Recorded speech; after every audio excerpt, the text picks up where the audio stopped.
হ্যাঁ, নমস্কার। আমরা আজকে ভীষণ আনন্দের আমরা সাথে পেয়েছি প্রফেসর অরুণ সান্যাল। উনি মার্কিন যুক্তরাষ্ট্রের ভার্জিনিয়া কমনওয়েলথ ইউনিভার্সিটির মেডিসিনের অধ্যাপক, কিন্তু তার থেকেও আনন্দের ঠিক কিছুদিনের আগে উনি ডিরেক্টর লিভার সেন্টার এর দায়িত্ব নিয়েছেন এবং এটা মার্কিন যুক্তরাষ্ট্রের এই মুহূর্তে দাঁড়িয়ে একমাত্র ফোকাসড লিভার ডিজিজ সেন্টার। ভীষণ আনন্দের। অরুণদা, আমাদের সঙ্গে আজকে সময় দেওয়ার জন্য আপনাকে অনেক ধন্যবাদ। বিজ্ঞান ভাসের পক্ষ থেকে আমরা আপনাকে স্বাগত জানাই। বিজ্ঞান ভাস বিজ্ঞানের সামগ্রিক দিগন্ত সাধারণ মানুষের সামনে তুলে ধরে। তো আজকে আমরা অরুণদা লিভারের চিকিৎসক, লিভারের গবেষক, উনি আমেরিকান অ্যাসোসিয়েশন অব লিভার ডিজিজের প্রেসিডেন্ট ছিলেন এক সময়। এগুলো তার অনেক এরকম আরও বহু মালা তার গলায় ঝোলে। আমরা সেই মালার মধ্যে যাচ্ছি না। অরুণদা বঙ্গসন্তান, এটা আমাদের গর্বের, এবং সেই বঙ্গসন্তান গুটি গুটি পায়ে আজকে সারা পৃথিবীর লিভারের গবেষণা এবং চিকিৎসার ক্ষেত্রে অন্যতম গুরুত্বপূর্ণ ব্যক্তি হিসাবে অধিষ্ঠান করছেন। এটা আমাদের বড় আনন্দের, এবং আমরা সেই হিসাবে ওনার সঙ্গে আজকে সামগ্রিকভাবে মেডিসিন, স্বাস্থ্য এবং চিকিৎসা সামগ্রিকভাবে যে দিক নিয়েছে এই মুহূর্তে সেই নিয়ে কথা বলবো। আমরা শুধু লিভার ডিজিজ ইত্যাদি নিয়ে কথা বলবো না। অরুণদা, আপনি যদি আমাদের এটা বলেন যে আপনি তো প্রায় 30 বছর বা তারও বেশি, আমার মনে হয় ভুল হচ্ছে, দিল্লির all India institute of medical science, তারও আগে মৌলানা আজাদ মেডিকেল কলেজ থেকে MBBS করে all India institute of medical সায়েন্সেসের পর আপনি পড়াশোনা করতে আমেরিকায় যান এবং তারপরে সেখানে দাঁড়িয়ে আপনার জীবনের নতুন দিগন্তের সন্ধান পান। তো এই যে দীর্ঘ পথ, এই দীর্ঘ পথে মেডিসিনটা কেমনভাবে বদলে গেছে বলে আপনার মনে হয় 30 বছর আগে আর আজকে?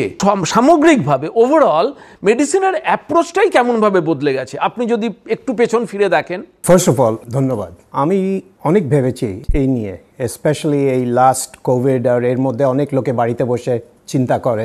আর আমি ভাবছিলাম যে আমরা যখন মেডিকেল কলেজে ছিলাম তখন মেডিসিন কত সিম্পল ছিল, এখন পুরোপুরি বদলে গেছে। এই যে কোভিড যে হয়েছে, কিছু মাসের মধ্যে একটা হাইলি এফেক্টিভ ভ্যাকসিন তৈরি হবে। আর খালি একটা মাত্র ভ্যাকসিন নয়, সারা পৃথিবীতে অনেক লোকে ভ্যাকসিন বানিয়েছে। এটা দিস এ মেডিকেল মিরাকল। আর এটা টেকনোলজির অ্যাডভান্সমেন্টের জন্য হয়েছে, সায়েন্সের অ্যাডভান্সমেন্টের জন্য হয়েছে। তখন মেডিসিনে দুরকম লোক ছিল, doctor, nurse, are not much else. এখন মেডিসিন মানে একটা ইংরেজিতে কথা আছে, ইট টেকস এ ভিলেজ, মানে পুরো গ্রাম শুদ্ধ লোক লাগে কাজ করবার জন্যে। তো এখন এপিডেমিওলজিস্ট থেকে নিয়ে, টেকনোলজি থেকে নিয়ে, ইমেজিং, রেডিওলজি, এক্সরে, আগে খালি এক্সরে ছিল, তারপরে সিটি স্ক্যান, আল্ট্রাসাউন্ড এলো, তো আমরা ভাবলাম ওরে বাবা কত ইমপ্রুভমেন্ট হয়ে গেছে। এখন MRI, পেট স্ক্যানার, এইসব মিলিয়ে আমরা মানে শরীরের মধ্যে সব কিছু আমরা we can look inside. So এটা মানে আমাদের রেভলিউশনাইজ করে দিয়েছে যে আমরা কি করে রুগীকে ইভ্যালুয়েট করি, কি করে রুগীর মধ্যে কি হচ্ছে সেটা বুঝতে পারি, আর সেই নিয়ে একটা স্পেসিফিক ট্রিটমেন্ট প্রেসক্রাইব করতে পারি। তারপর যখন 30 বছর আগে বেশিরভাগ ট্রিটমেন্ট রেকমেন্ডেশন এক্সপিরিয়েন্সের উপরে বেস ছিল, যে সিনিয়র প্রফেসর কি দেখেছে 30 বছর ধরে নিজের এক্সপিরিয়েন্স নিয়ে স্টুডেন্টদেরকে পড়াতো, স্টুডেন্টরা আবার ওই প্র্যাকটিস করে নিজেদের স্টুডেন্টদেরকে পড়াতো। 20-25 বছর আগে একটা মুভমেন্ট শুরু হলো যে evidence based medicine. Evidence based medicine মানে শো মি দ্য প্রুফ, যে তুমি তো বললে ইউ আর সিনিয়র, বুঝলাম, but where is the proof? তো যখন প্রুফ করে লোকে যখন স্টাডি করতে লাগলো, দেখা গেল যে এই আমরা ওকে যোগ করে বলি eminence based medicine as oppose to evidence based medicine. So এমিনেন্সের উপরে যখন মেডিসিন যখন প্রুফ দেখা যায়, তখন দেখা গেল যে half the time the professors are wrong. তো তারপরে নতুন মুভমেন্ট এলো evidence based medicine. Clinical trial করতে হবে, অ্যান্ড ভালোভাবে সায়েন্টিফিক স্টাডি করে প্রুভ করতে হবে যে এই রুগীর জন্যে এই ওষুধ, this is the right treatment. আর that is the basis that এখনও চলে আসছে। এখন there is a new revolution starting, precision medicine. কেন কি আমরা এখন বুঝতে পেরেছি আপনিও মানুষ, আমিও মানুষ, কিন্তু আমাদের জেনেটিক স্ট্রাকচার ইজ ডিফারেন্ট, আমাদের মাইক্রোবায়োম ইজ ডিফারেন্ট, আপনি কলকাতায় থাকেন, আমি ইউএসএতে থাকি, I am expose to one kind of chemical, হাওয়ায়, জলে, এখানের বাতাসে অন্য রকমের কেমিক্যাল। তো আমাদের বডির এক্সপোজার্স আর ডিফারেন্ট। সব যদি মিলিয়ে নেওয়া হয় ফর দ্য সেম ডিজিজ, এই যত রকম ডিফারেন্ট ফ্যাক্টর, যেমনি আমাদের জেনেটিক্স, কী খাচ্ছি, আমাদের nutrition, all of this things, এইগুলো আমাদের দি ডিজিজের ম্যানিফেস্টেশন বদলে দেয়। সো সেম ট্রিটমেন্ট দুটো লোককে দেওয়া হলো, একজন খুব ভালো রেসপন্ড করলো, আরেকজন রেসপন্ড করলো না। তো আগে আমরা বলতাম যে এটা তো ভগবানের ইচ্ছে, এখন আমরা সেটাকে ব্রেকিং দ্যাট বাউন্ডারি, যে উই আর আন্ডারস্ট্যান্ডিং যে কী করে ইন্ডিভিজুয়াল পেশেন্টের মধ্যে কী হচ্ছে, আর সেটা যদি বোঝা যায় তাহলে আমরা ডিরেক্টলি টার্গেটেড থেরাপি করতে পারি, যেটা specifically designer treatment for that individual patient. And I think this is coming. অরুণদা, আপনাকে আমি 1 মিনিট এখানে স্টপ করছি। এই জন্য এই যে আপনি স্পেশালাইজেশনের কথা বললেন, মাইক্রো পারফেকশনের কথা বললেন, এগুলো তো এই মুহূর্তে মেডিসিনের নতুন দিগন্ত আনছে, new Horizon is opening up.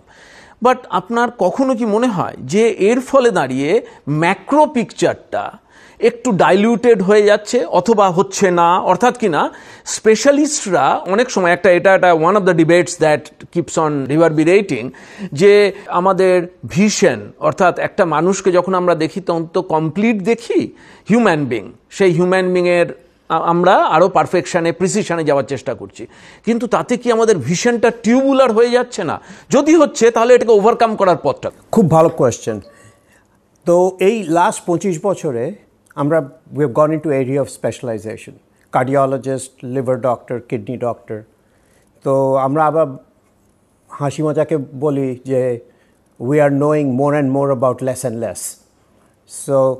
So একটা টেনশন হয় about knowing in depth about a small area or knowing widely about but at a superficial level. The beauty of precision medicine, at least যেমনি আমরা visualise করছি, যে এটা can be push down to the level of general practice, আর সেটা হবে technology দিয়ে। One thing that has been missing in the conversation is the use of technology. মানে technology, computer science, robotics, bots, algorithms, behind the scene algorithm, এই Facebook, Google, এরা সব তো মানে অনেক আগে আমাদেরকে পিছনে ছাড়িয়ে দিয়েছে, অ্যামাজন। আমরা মেডিসিনে উই আর লেট অ্যাডাপ্টার্স। এখনও মেডিসিনে by and large the medical profession is resistant to change. তো it is time for that change, কেন কি with those technologies the technology can do a lot of the things যে doctor পারে না। কিন্তু একটা আমরা ডাক্তারও তো মানুষ হচ্ছে, মাথার মধ্যে there is only so much information that you can keep. তো technology is there to help. And আমার মনে হয় in the next 10 years আপনি দেখবেন যে there will be a revolution, a new revolution in medicine based on technology, making precision medicine in the reach সবার হাতে। And something else also has to happen. আর সেটা হচ্ছে প্রিভেন্টিভ মেডিসিন। প্রিভেন্টিভ মেডিসিন হলো যে before the disease occurs you have to prevent the process. That is the most cost effective. আর অসুখ হয়ে যাওয়ার পরে তারপরে ওষুধ নিয়ে চলে এলে ওতে there is cost, time lost, যে বাড়িতে বসে আছো, কাজ করছো না, all of those things. And there is no guarantee যে ওষুধ কাজ করবে। And if you can prevent, then you don't have this problem. And so healthy living is an important concept. আর আমার মনে হয় সারা পৃথিবীতে আমি ঘুরে দেখেছি, and আমার মনে হয় India is no different. The general health literacy যাকে বলি, যে হেলথ সম্বন্ধে being aware, being knowledgeable about health and biology is very poor, extremely poor. And I think এটা মডার্ন এডুকেশনের ফেলিয়ার। আমরা যেভাবে স্টুডেন্টদেরকে স্কুলে পড়াই, কলেজে পড়াই, আধখানা লোক কলেজে ওদেরকে জিজ্ঞেস করবেন, হার্ট মোটামুটি লোকে জানে হার্ট কোথায় আছে, লিভার কিডনি কোথায় আছে 50% লোক বলতে পারে না, ঠিকভাবে, আর লিভার কী করে, কিডনি কী করে, সো জেনারেল বডি সম্বন্ধে কোনো আইডিয়া নেই। ইয়েট আমরা মানুষ, আমাদের body is a fundamental part of our existence. আমরা যদি নিজের বডি না বুঝতে পারি তাহলে অন্য কী বুঝবো? আর তাই জন্য I think health literacy is a major, যাকে আমরা বলি unmet need in public health. আমরা পাবলিক হেলথের আরও ব্রড ডিসকাশনে আসবো, কিন্তু আপনি আমাকে এখন একটা জিনিস বলুন, কারণ এটা আমাদের অনেককে ইন্ট্রিগ করে, যে আমরা দেখছি এত অ্যাডভান্সেস ইন মডার্ন টেকনোলজি ইত্যাদি হচ্ছে, আমরা ইন্ডিয়াতে অ্যান্ড আপনিও we used to talk and we keep on talking about clinical medicine. So in 2021 আপনি ক্লিনিক্যাল মেডিসিনের রোলটাকে in the context of the upcoming technology revolution কেমনভাবে পারসিভ করেন? আপনার কি মনে হয় যে এই মুহূর্তে দাঁড়িয়ে একজন অসুস্থ মানুষ একজন ডাক্তারের কাছে আসলেই তাকে সঙ্গে সঙ্গে একটা প্রোটোকলের মধ্যে নিয়ে যেতে হবে অফ ইনভেস্টিগেশনস, অর এই পার্সনটাকে ভালো করে তাকে ক্লিনিক্যালি অ্যাসেস করতে হবে, তাকে তার সমস্যাগুলো শুনতে হবে, তারপরে প্রপার তাকে অ্যালগরিদমের মধ্যে ডায়াগনস্টিক অ্যাপ্রোচে যেতে হবে?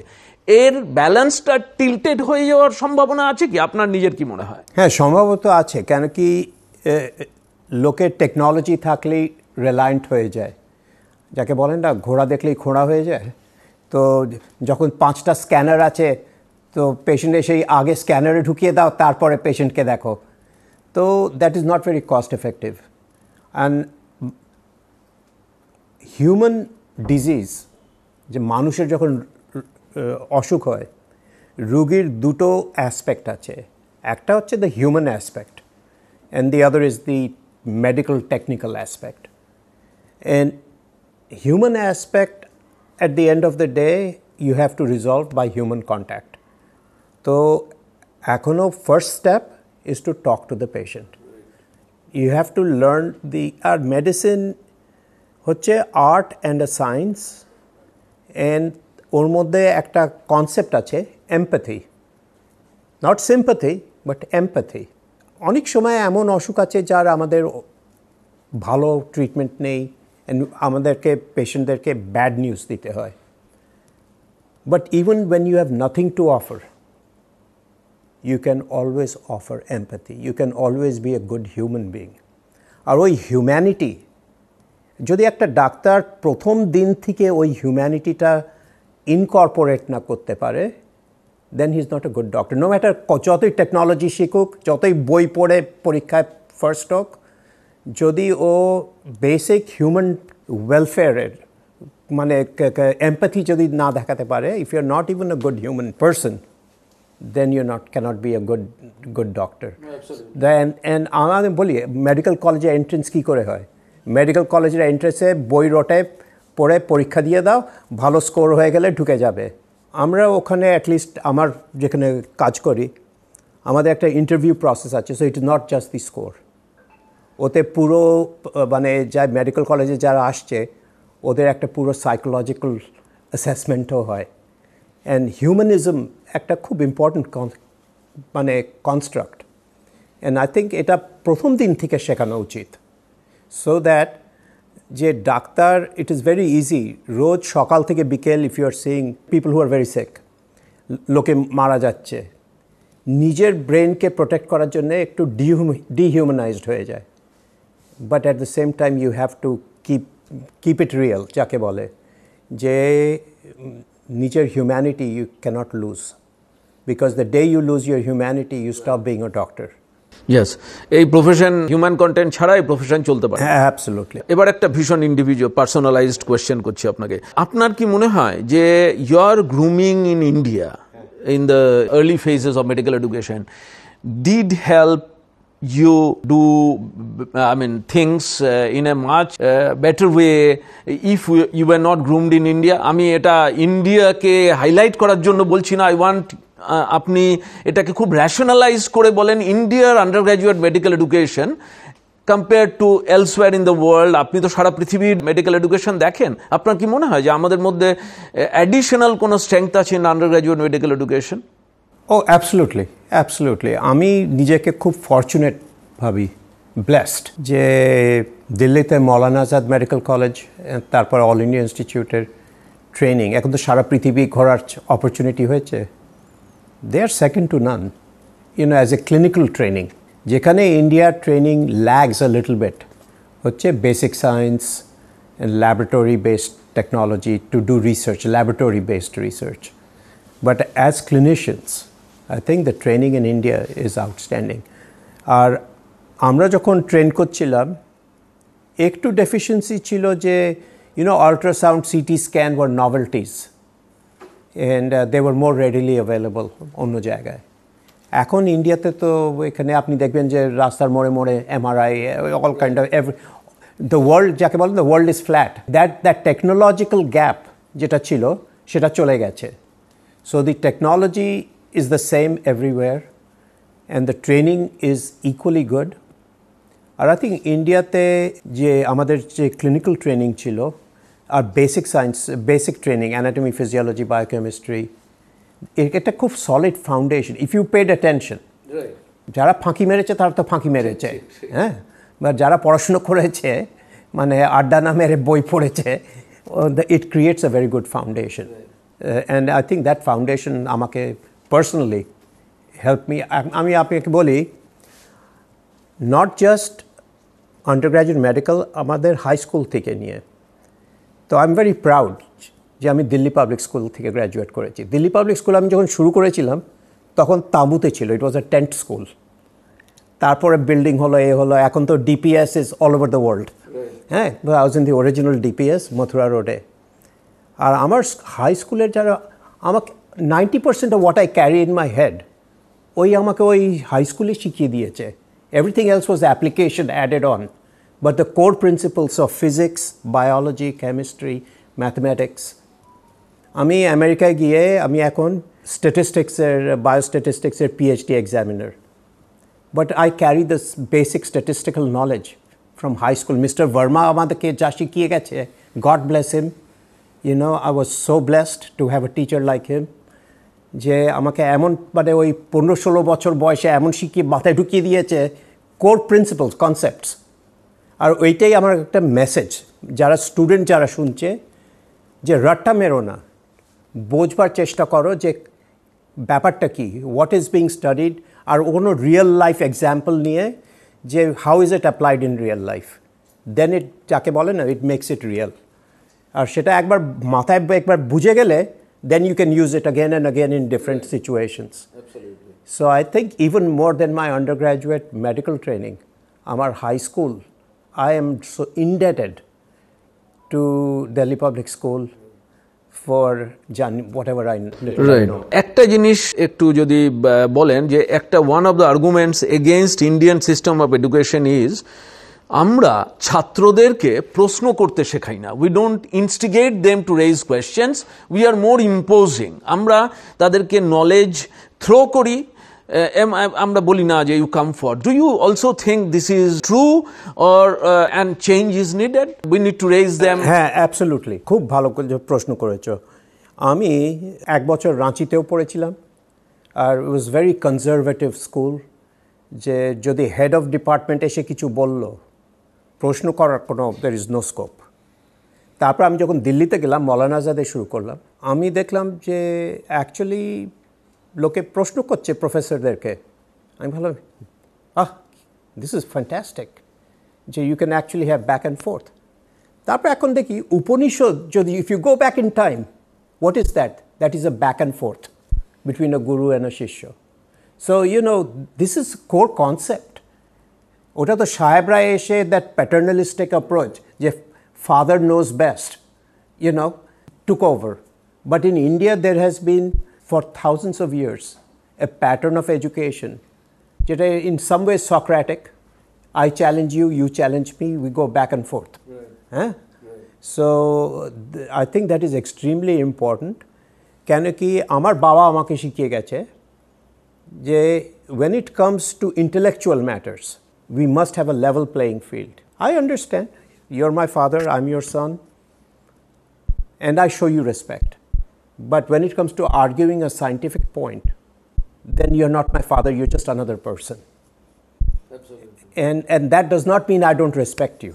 আরেকটা জিনিস বলেন তো, আমাদের দেশে একটা চালু ভাবনা আছে যে স্কুল লেভেলে যারা ফিজিক্স অ্যান্ড ম্যাথমেটিক্সে ভালো তারা ইঞ্জিনিয়ারিং পড়বে, other basic sciences, material sciences পড়বে, আর যে বায়োলজি ভালো সে শুধু ডাক্তারি পড়বে। Do you think that parents even today, or it's only science and interest in science that is most important? Definitely আমি যখন হাই স্কুলে ছিলাম that was true, and I think that is a most absurd paradigm. এখন many of the advances are coming from people who are coming from engineering fields. এই যে আমাদের কত রকম স্ক্যানার সারা শরীরে, all developed by engineers. Robotics, যে আমি এখানে বসে আমি একটা মানে কম্পিউটারের সামনে সার্জারি করছি, but the actual blade is being used somewhere else. সবই তো ইঞ্জিনিয়ারিং থেকে এসেছে। And until we merge engineering, biology, all of this to application, then we will not make that kind of progress. That is also becomes exciting. Otherwise, the ratta mere biology porche, cockroach dissection holo, frog dissection holo, and other than that, to what purpose? Cockroach nerve ring apni expose kore diyechen, good for you. Bechara cockroach to morlo, but so what? But যখন we can bring the application, say আমাদের একটা need আছে to be able to image this or to do this type of operation or to increase the precision. এই কালকেই আমাদের প্লেনে আমি দেখছিলাম আমার এক very good friend, বন্ধু হার্ভার্ডে, he has developed a ultrasound guided robotics. এই যে প্লেনে যে টেকনোলজি হয় না, যে পাইলট, যে ফাইটার পাইলটদের হেলমেটে চোখ দিয়ে ওরা ট্র্যাক করে, and they যখন টার্গেট হলো they can blink করে, they can lock the target using that type of technology for deep vascular access. যে আপনি বললেন হয়তো ব্যাটলফিল্ডে কারো টেনশন নিউমোথোরাক্স হয়ে গেছে, যে আনট্রেন্ড যে লোক হচ্ছে সে তো পারবে না, তো small handheld device that does this automatically and does the thoracentesis, যে এখানে পাংচার করে নিউমোথোরাক্সকে রিলিজ করে দিল। বা যদি এই ট্রেকিওস্টমি করতে হয়, ইমার্জেন্সি ট্রেকিওস্টমি করতে হয় অন দ্য ফিল্ড, এটা mainly battlefield application.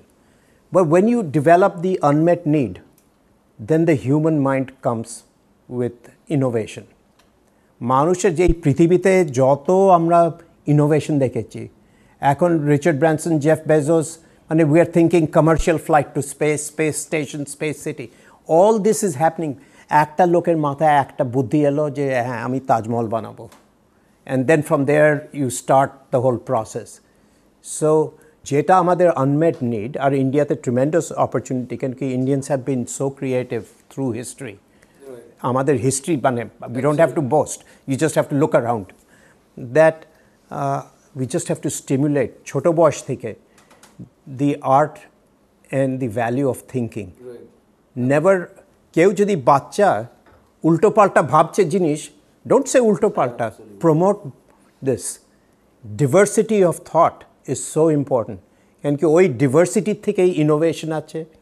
The next breakthrough will come from that.